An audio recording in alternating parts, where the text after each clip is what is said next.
लगेगा ठाकुर जी को, क्योंकि ठाकुर जी बिना पद सुने कुछ नहीं पाते। जब तक देखिए ठाकुर जी को कुछ भी निवेदित करना उसमें एक लीला है। आज आपने अगर ठाकुर जी को नील वर्ण का वस्त्र पहनाया तो उसमें भी एक लीला है। अब सुनिए, वृंदावन रीति में हमारा समय ज्यादा तो नहीं हो रहा है, 8:15 तो हो गए, एक देर और सुन लो है, मेरा मन है थोड़ा सा और सुन लो, फिर उसके बाद उठ जाना। हमारे वृंदावन रीति में ठाकुर जी सखाओं के साथ और श्री जी सखियों के साथ, तो प्रेम का एक स्वरूप है कि भाई भीड़ भाड़ में ज्यादा बातचीत नहीं करते प्रेमी लोग, क्या करते हैं, इशारे करते हैं बस, है ना।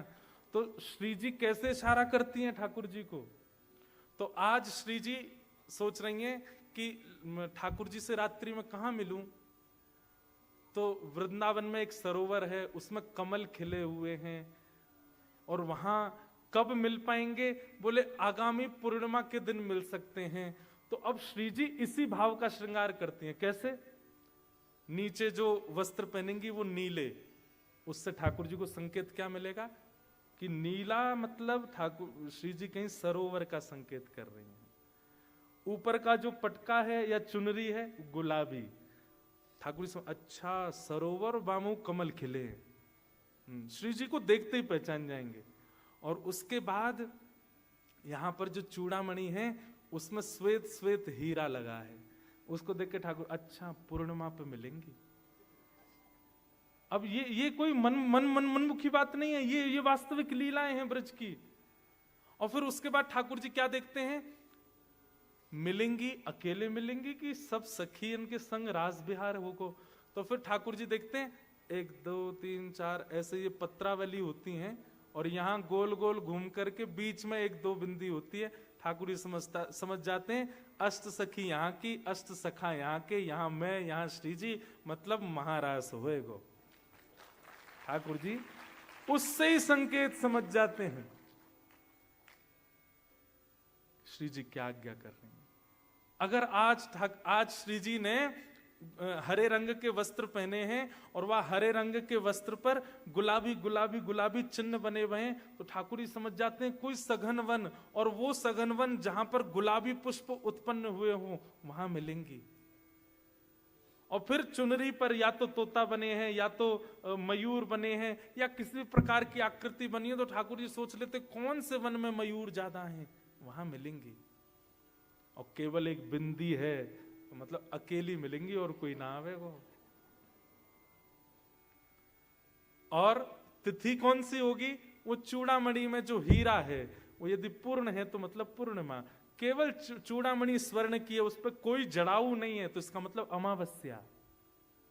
ऐसे ठाकुर जी संकेत समझ जाते हैं श्री जी के श्रृंगार से। आप जब अपने ठाकुर जी का श्रृंगार करते हैं तो जिस वर्ण के वस्त्र पहनाते हैं, जिस वर्ण की माला पहनाते हैं, जैसा कानों में कुंडल, अब देखो कभी ठाकुर जी आज हमारे लाल जी ने मत्स्याकृत कुंडल पहने, मछली ऐसे लटका रखी, उसका मतलब क्या है, ठाकुर जी यमुना तट पे हैं आज पूरे दिन, मछली इनके पास। किसी दिन ठाकुर जी मकराकृत कुंडल, मतलब मगरमच्छ की आकृति के, तो मगरमच्छ नदी में नहीं रहते, मगरमच्छ पोखर में रहते हैं, तो ठाकुर जी पोखर के पास गैया चरावे गए।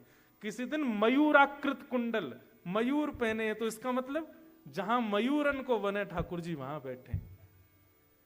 अब ये सब अर्चना के विषय हैं, अर्चना के भाव हैं।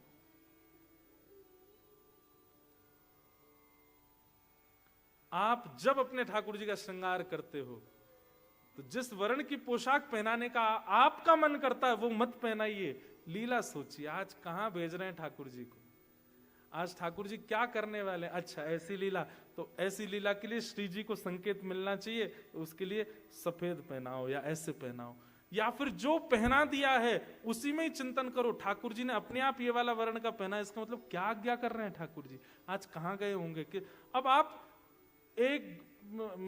20 मिनट में सेवा कर देते हो, लेकिन आपको 1 घंटा लग जाएगा। क्यों? क्योंकि आप एक लीलात्मक भाव से सेवा कर रहे हो। ये अर्चना है,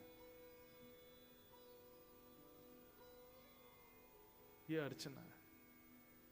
और जब इस प्रकार की सेवा आप करोगे ना, आपका चित्त, आपकी वृत्ति, आपका स्वरूप, आपका स्वभाव, आपका स्वप्न सब उसी भाव में ही रहेगा। और कुछ सोचे नहीं पाओगे। ये है अर्चन भक्ति। श्रवणम कीर्तनम विष्णु स्मरणम पाद सेवनम अर्चनम, और फिर अगली है वंदनम।